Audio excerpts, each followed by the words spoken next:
siang Bapak Ibu guru dan juga kepala sekolah. Terima kasih atas waktunya. Yang di sini saya diberikan kesempatan untuk bisa menyampaikan atau pelaksanaan tugas yang ada dalam pendidikan guru penggerak angkatan 10, yaitu tentang aksi nyata modul 1.4 adalah tentang disiplin positif. Pada siang hari ini saya akan memberikan materi tentang disiplin positif yang mungkin di mana Bapak Ibu sekalian sudah pernah mendapatkan. Dan di sini kita sifatnya adalah kita belajar bareng ya Bapak Ibu, bukan bermaksud saya terus untuk menggurui, tapi kita di sini sharing, belajar bareng, belajar bersama tentang bagaimana disiplin positif itu dapat kita terapkan di sekolah kita. Nah, di sini disiplin positif nanti kita akan ada beberapa poin yang akan saya sampaikan. Yang pertama adalah makna disiplin, kemudian 3 motivasi perilaku manusia, kemudian ada hukuman, konsekuensi, dan restitusi. Selanjutnya restitusi, 5 posisi kontrol ya, maaf. Terus kemudian restitusi segitiga restitusi. Next. Ya, jadi di sini Bapak Ibu sekalian, makna dari disiplin itu sendiri yaitu dalam budaya kita, makna kata disiplin dimaknai menjadi sesuatu yang dilakukan seseorang pada orang lain untuk mendapatkan kepatuhan. Kita cenderung menghubungkan kata disiplin dengan ketidaknyamanan. Jadi di sini bisa saya gambarkan, kalau misalnya seorang anak itu untuk bisa menerapkan disiplin, selama ini kita sebetulnya memberikan kata disiplin di sini itu adalah cenderung dengan ketidaknyamanan, karena mereka merasa ini istilahnya saya harus seperti ini, saya harus seperti ini. Jadi adanya dorongan atau motivasi ekstrinsik, motivasi dari luar yang menyebabkan mereka akhirnya harus disiplin. Tapi sebaiknya dalam konteks ini kita sebagai pendidik, tujuan kita adalah menciptakan anak-anak yang memiliki disiplin diri sehingga mereka bisa berperilaku dengan mengacu pada nilai-nilai kebajikan universal dan memiliki motivasi intrinsik, bukan ekstrinsik. Jadi keinginan disiplin itu sendiri adalah muncul dari keinginan anak itu sendiri, bukan karena kita yang menyuruh ya. Jadi sebagai contoh misalnya kita seringkali menyuruh anak untuk disiplin soal kebersihan atau membuang sampah pada tempatnya. Itu ada hal yang sepele. Kita masih harus sering memberikan atau harus memberikan teguran kepada anak ketika kamu kok itu sampahnya masih ada, masih berserakan, tidak dimasukkan ke dalam tempat sampah.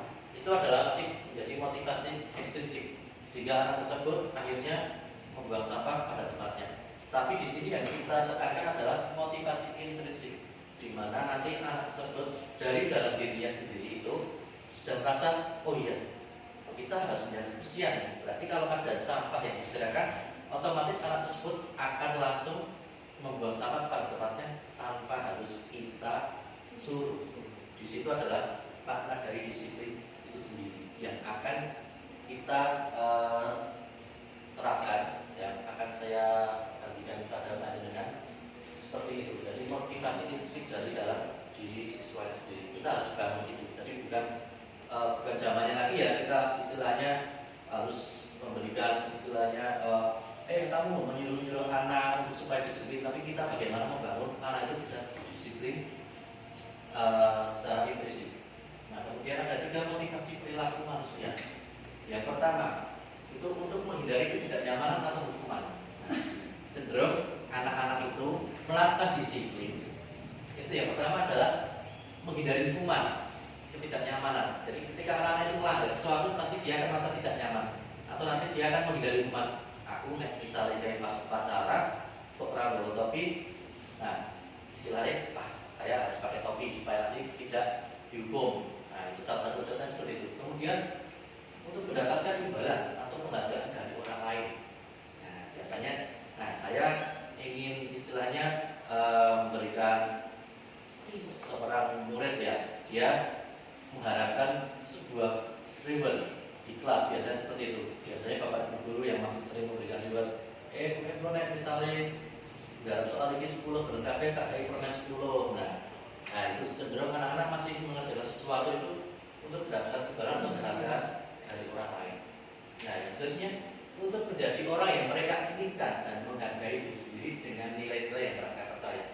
Nah ini yang sebenarnya nanti akan kita terapkan. Di sini akan kita garis bawahi, yaitu orang itu melakukan sendiri sesuai dengan apa yang mereka yakini, ya, sesuai dengan nilai-nilai yang mereka percaya, bahwa ketika mereka mendapatkan 10 soal, mereka akan berusaha, oh ya, ini soal ini memang diberikan kepada saya kerjakan dengan sebaik-baiknya, supaya saya tahu, supaya saya paham, saya belajar, supaya saya mendapat nilai yang bagus. Nah itu muncul dari dalam diri siswa itu sendiri tanpa mengharapkan reward. Itu sudah muncul, terbentuk budaya seperti itu, maka tujuannya akan tercapai.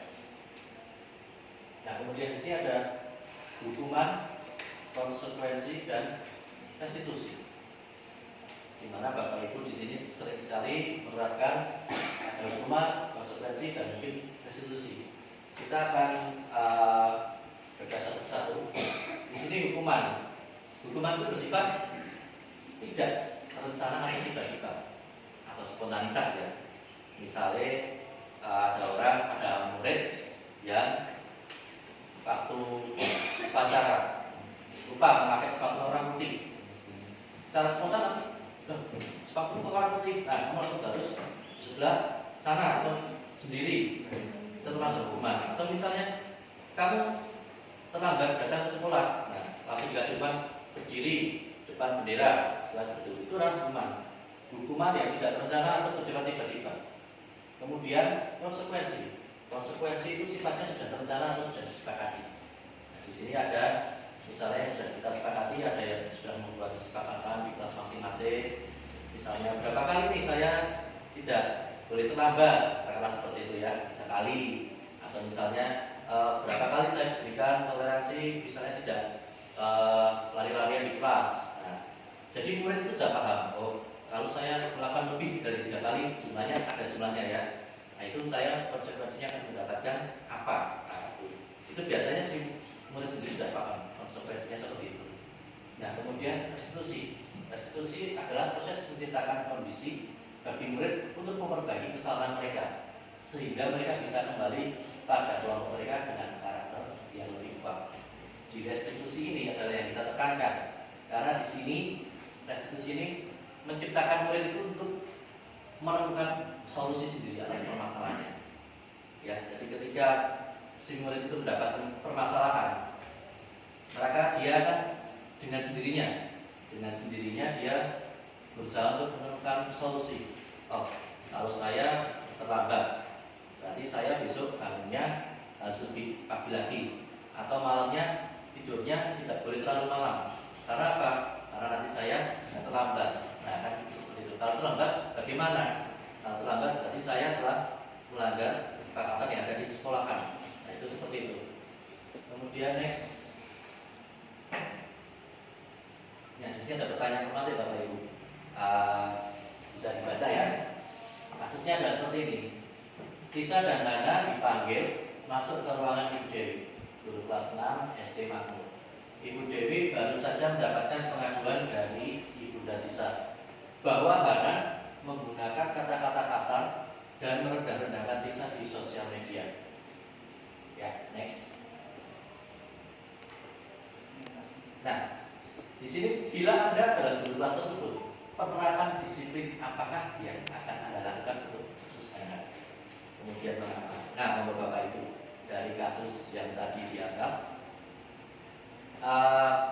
kita bila sebagai guru kelas tersebut, penerapan disiplin apa? Ya, misalnya apa yang akan Bapak Ibu lakukan di sebelumnya Mas Anto? Ya, nah kasusnya seperti ini. Mungkin salah satu bisa menjelaskan. Misalkan menjadi guru di kelas 6 tersebut, apa yang akan Bapak Ibu guru lakukan? Monggo, silakan. Ya, Bapak Ibu masih dalam tahap belajar bersama, jadi nggak ada benda salah di sini, semuanya bisa bebas untuk mengutarakan pendapat. Kita akan bahas bersama-sama. Tidak apa-apa, monggo silakan. Ada yang bisa untuk pendapat disiplin seperti apa?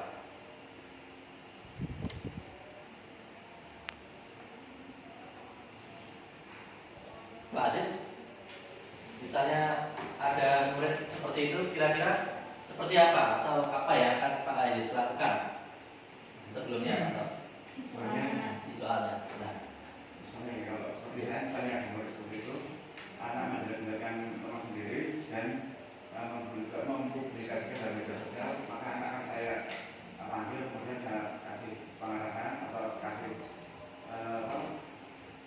anak saya kasih tahu ya. Kalau menjelaskan itu tidak sesuai dengan ajaran agama. Kalau seperti misalnya nanti pernah dijelaskan tapi nanti tidak pernah membalas. Itu ya. Anak kalau ada pelajaran nanti akhirnya intinya ke sekolah agama, akhirnya ke yang disederhanakan.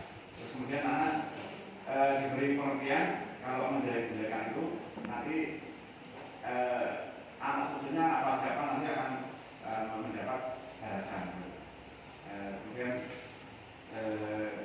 untuk media sosial mungkin anak disuruh kualifikasi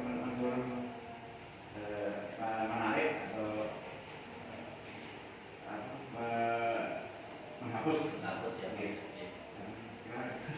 Terima kasih Pak Sis. Mungkin yang bebas yang akan berbahasa. Tidak apa-apa ya. Jadi ini semua bebas. Istilahnya ini kadang kasus ini kan bisa ditemukan tidak hanya di kelas 6, bisa di kelas 5, kelas 4. Karena sekarang kita tahu ya media sosial itu kan sudah sangat melarat sekali ya. Anak-anak sekolah juga sudah pandai untuk membuat status dan sebagainya. Terima kasih ya Pak Aziz atas tanggapannya, luar biasa sekali karena langsung dihubungkan dan disangkut-pautkan dengan agama itu lebih bagus lagi ya. Saya ingin satu lagi untuk bisa menanggapi kasus ini dari kacamata yang lain, sudut pandang yang lain. Monggo, silakan. Enggak apa-apa, bebas. Silakan. Mungkin berapa? Terima kasih Pak Sani Ya. atas waktunya. Saya akan mencoba menjawab untuk kasus dari siapa ini? Guru kelas 6 yang mendapatkan laporan dari Ibu Dewi selaku ibundanya Tisa yang melaporkan gitu ya Pak, melaporkan lewat WA bahwa ibundanya Tisa ini mendapatkan kata-kata kasar yang menjelek-jelekan anaknya di media sosial. Jika saya sebagai guru kelas 6 di posisi tersebut, langkah pertama yang saya ambil, saya menelusuri dulu kebenaran keabsahan dari apa yang sudah dilaporkan oleh Ibu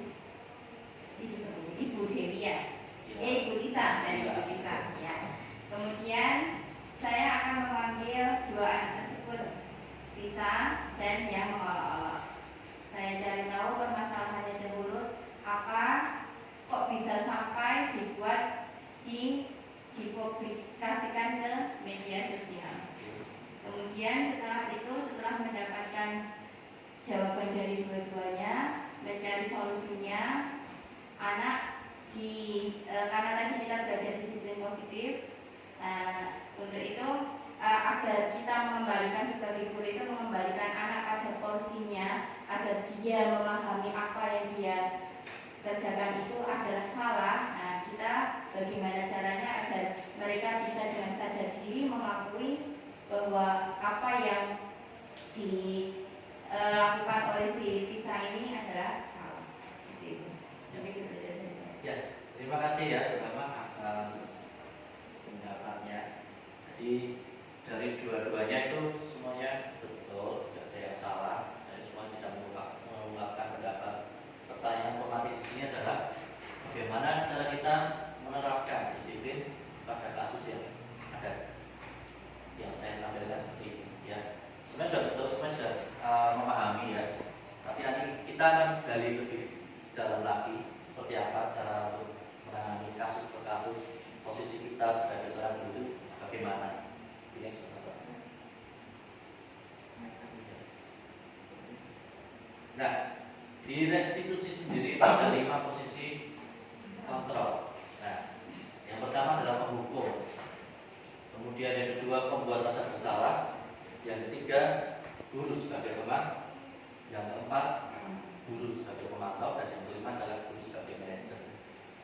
Dari posisi awal tersebut, yang nomor satu penghukum, guru sebagai penghukum itu adalah istilahnya langsung. ya, guru itu langsung menghukum anak tersebut. Sebagai contoh, kamu itu salah, ya, kamu harus lari 5 kali lapangan, atau kamu harus pusat, atau kamu harus berdiri. Di situ guru itu hanya bisa mengatakan bahwa yang benar adalah dia atau guru itu sendiri, tanpa memperhatikan anak. Sebisa mungkin kita hindari jangan sampai ke posisi satu. Kemudian yang kedua adalah guru membuat rasa bersalah.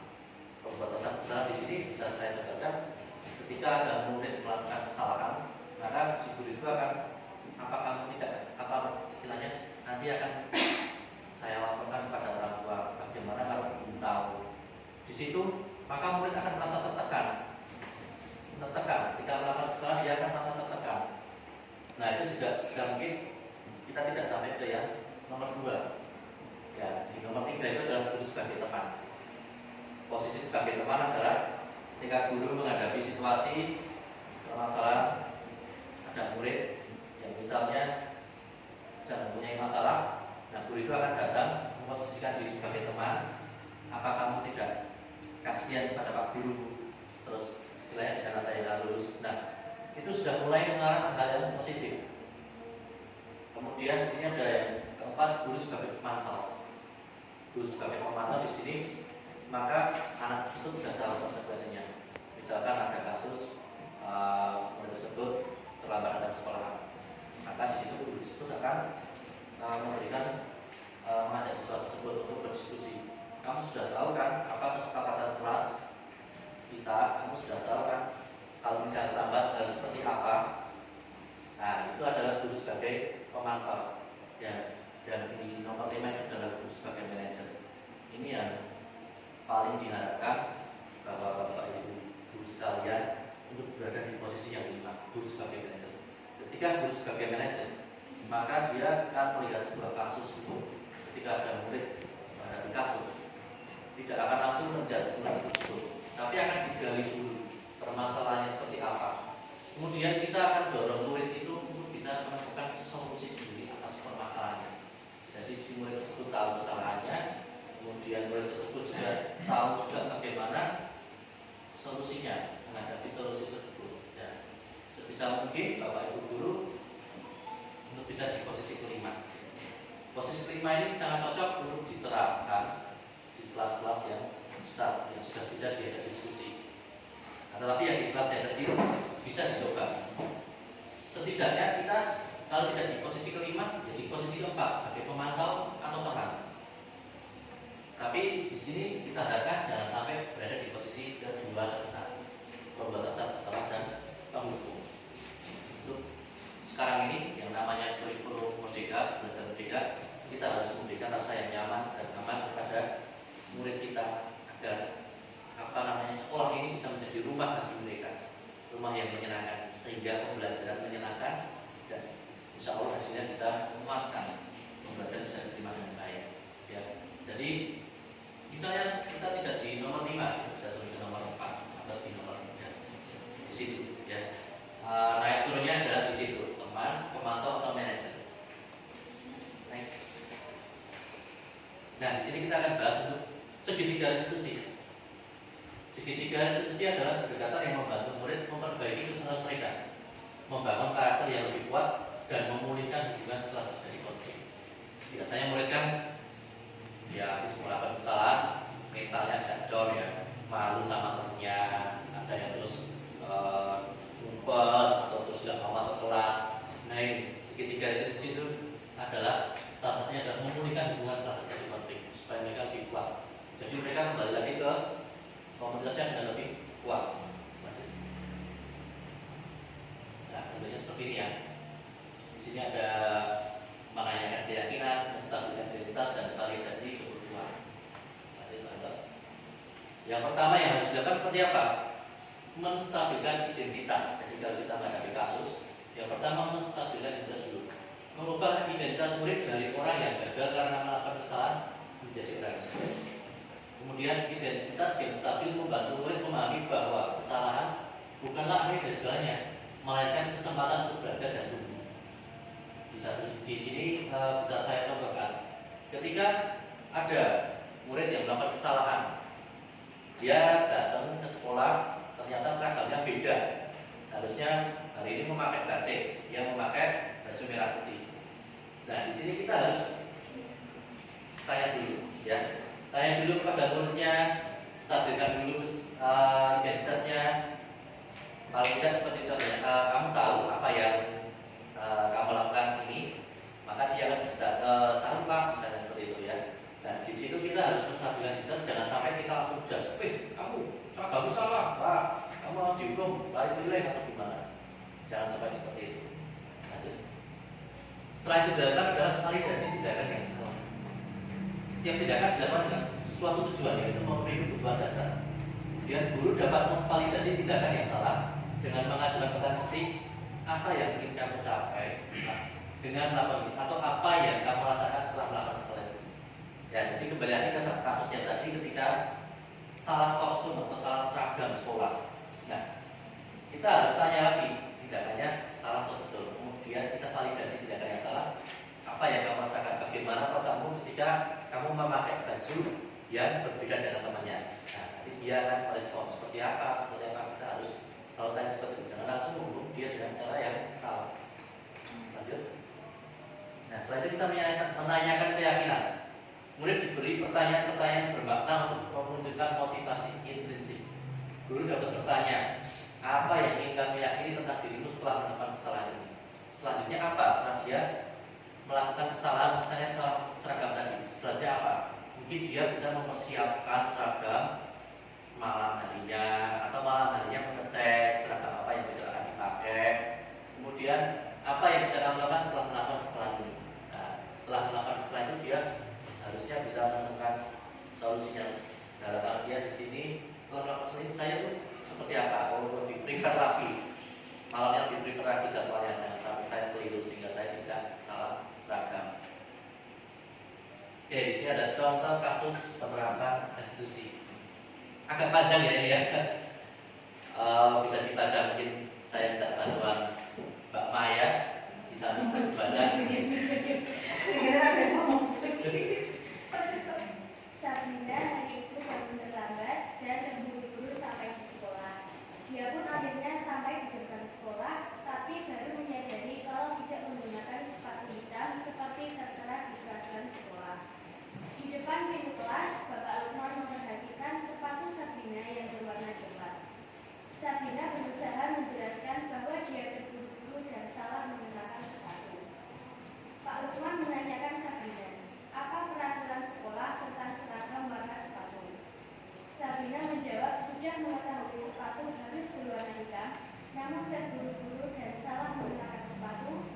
Selain tidak mungkin kembali pulang karena rumahnya jauh sekali. Pak Lukman tetap bersikeras pada peraturan yang berlaku dan mengatakan, ya sudah, kamu sudah melanggar peraturan sekolah. Kamu salah, kamu sudah terlambat, salah pula warna sepatunya. Segera buka sepatu kalau tidak bisa mengenakan warna sepatu sesuai peraturan. Sabrina meminta maaf dan memohon kembali kepada Pak Lukman agar tetap dapat mengenakan sepatunya dan berjanji tidak akan mengulang kesalahannya. Namun Pak Lukman tidak mau tahu. Tidak, kamu telah melanggar peraturan sekolah. Kalau tidak sanggup ambil sepatu di rumah atau diantarkan sepatu ke sekolah, ya sudah, kamu tidak bersepatu saja seharian di sekolah.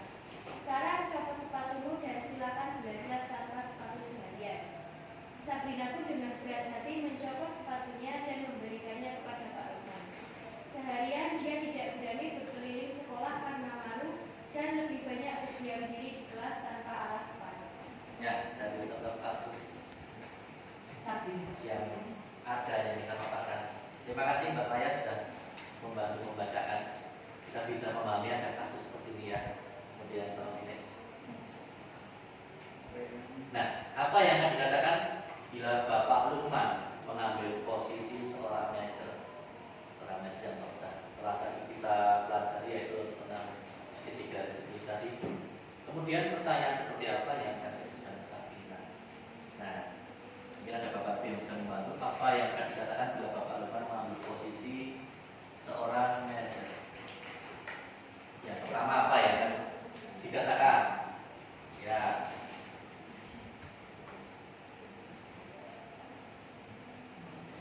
tadi ada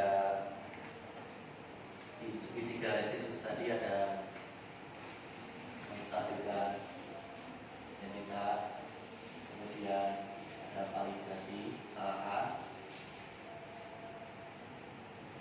Coba kira-kira kalau sebagai seorang manajer menghadapi kasus seperti tadi, apa yang pertama kali akan dilakukan? Solusinya adalah Pak Gubernur. Yang pertama itu ya kita misalnya dulu pada anaknya, kok bisa kamu kan ada orang seperti ini. Jadi kayak Pak Gubernur jangan langsung menghukum, ke Sabrina tersebut. Selanjutnya kita bertanya, kok bisa apa kemarin tidak disiapkan dan sebagainya. Yang kedua, selanjutnya Pak Gubernur itu tidak dijaga karena baru sekali itu, tapi dengan catatan yang berikutnya jangan sampai mengulangi atau bisa jadi Pak yang Oke, bagus sekali. Terima kasih, Pak Toya. Kemudian dari sudut pandang lain, oke, saya ingin silakan ada lagi yang mau berpendapat. Bu Dita mungkin bisa utarakan pendapatnya. Mungkin hampir sama dengan Ustaz ya. Kita menanyakan dulu alasannya kenapa kok dia memakai sepatu tidak sesuai dengan peraturan sekolah. Dan mungkin lebih baik lagi kalau Pak Lukman itu tidak langsung menghukum dengan jangan memakai sepatunya, jadi sepatu prioritas. Karena kalau tapi mungkin kalau anak-anak di sini tidak justru pakai sepatu malah senang. Ya, tadi ya. Iya. Kemudian pertanyaannya seperti apa kira-kira yang akan diajukan ke Sabrina untuk pertama kali? Pertanyaannya ya. Tidak bertemu dengan Sabrina, kira-kira pertama pertanyaannya apa? Seperti apa? mungkin diajak bicara dulu ya Pak, kita sebagai teman. Kenapa kamu kok pakainya situ? Ya, Mungkin kalau sebagai manajer ya Pak, ya posisinya di sini kita. pertanyaan yang di awal setelah melihat kejadian itu agar tidak menjatuhkan anak kepada teman-temannya, Pak Lukman bertanya kepada Sabrina dengan nada lemah, lembut dan sebagai teman dulu. Dia bilang, Sabrina, kenapa kamu memakai sepatu ketat? Nanti dia akan timbul menjawab dengan sendirinya dari dirinya sendiri. Kemudian akan muncul pertanyaan-pertanyaan lain sehingga si Sabrina menyadari bahwa itu adalah murni dari kesalahan dia. Dia mencari dan nanti akan memecahkan solusinya dengan sendirinya. Dia bertanggung jawab atas kesalahan. Ya, bagus sekali. Terima kasih. Ya, Bu Fatoya, Bu Intan juga ditambahkan dari Bu Rahma. Tolong di next. Nah, di sini sudah ada bagaimana yang pertama tadi kita menstabilkan dulu identitas. Sabrina tadi adalah terlambat. Tanya dulu, Sabrina, mengapa terlambat? Nah, kemudian selanjutnya Sabrina, mengapa tidak menggunakan sepatu sesuai aturan? Di sini stabilkan dulu identitas kesalahannya. Setelah itu kemudian lanjut validasi tindakan. Sabrina, kamu tentu punya alasan mengapa tidak menggunakan warna hitam. Tanya dulu alasannya. Kenapa kok kamu tidak menggunakan warna hitam setelah itu kan? Terus kemudian ada dua kasus ya. Yang pertama adalah terlambat datangnya, kemudian sepatunya yang warnanya beda. Sabrina, namanya kamu terburu-buru supaya tidak terlambat ya. Nah, situ muncul lagi. Kita lanjut ke menanyakan keyakinan. Sabrina, apakah kamu tahu keyakinan sekolah yang sudah diyakini? Pasti sudah ada ya, keyakinan sekolah di dalam sekolah tersebut sudah ada. Kemudian Sabrina pun akan langsung menjelaskan di situ. Setelah itu keyakinan sekolah apa yang telah kamu melanggar? Nah, kemudian apakah kamu bersedia untuk memperbaikinya? Dan selanjutnya apa yang akan kamu lakukan agar tidak terlambat lagi? Di situ anak tidak akan merasa terhakimi, tidak akan merasa seolah-olah disalahkan bahwa tidak memakai sepatu atau terlambat itu sangat ngeri, lumayan ngeri sehingga dia akhirnya seharian itu malah murung, tidak bisa menerima pelajaran dengan baik. Tapi kita tanya dengan baik, step-stepnya seperti ini, ya. Mana yang dulu stabilkan dulu identitasnya, ya, stabilkan dulu. kenapa ada pelanggan, ya, kemudian kenapa kok warna sepatunya beda, ya. Tentunya seperti yang tadi Bunda bilang dengan nada ya, tidak usah istilahnya terlalu tinggi. Kita posisikan sebagai teman, ada yang lemah, ada yang lembut ya, sehingga anak kan nyaman untuk berbicara. Setelah itu validasi tindakan, lanjut ke situ ya, alasannya seperti apa, kenapa. Setelah itu dia akan lanjut ke menanyakan keyakinan ya, menanyakan keyakinan apa yang telah dia tahu, keyakinan kelas, keyakinan sekolahan, kemudian apakah dia mau untuk memperbaikinya, terus kedepannya bagaimana dia akan menyelesaikan supaya dia tidak terlambat lagi atau dia tidak memakai sepatu yang sama lagi. Nah, mungkin itu saja Bapak Ibu yang dapat saya sampaikan. Semoga ini bisa menambah wawasan pengetahuan kita belajar bersama. Saya berbagi juga sharing ya, karena dengan ini apa yang nanti diharapkan bahwa kita juga salah satu sekolah penggerak di sini, kita pasti akan selalu menerapkan disiplin positif. Jadi saya berharap kedepannya kita bisa mengimplementasikan untuk disiplin positif ini di sekolah kita, di cara kita menyelesaikan permasalahan yang ada pada siswa bisa dengan tepat dan sesuai juga dengan kurikulum yang kita belajar. Terima kasih. Sekian dari saya. Wassalamualaikum.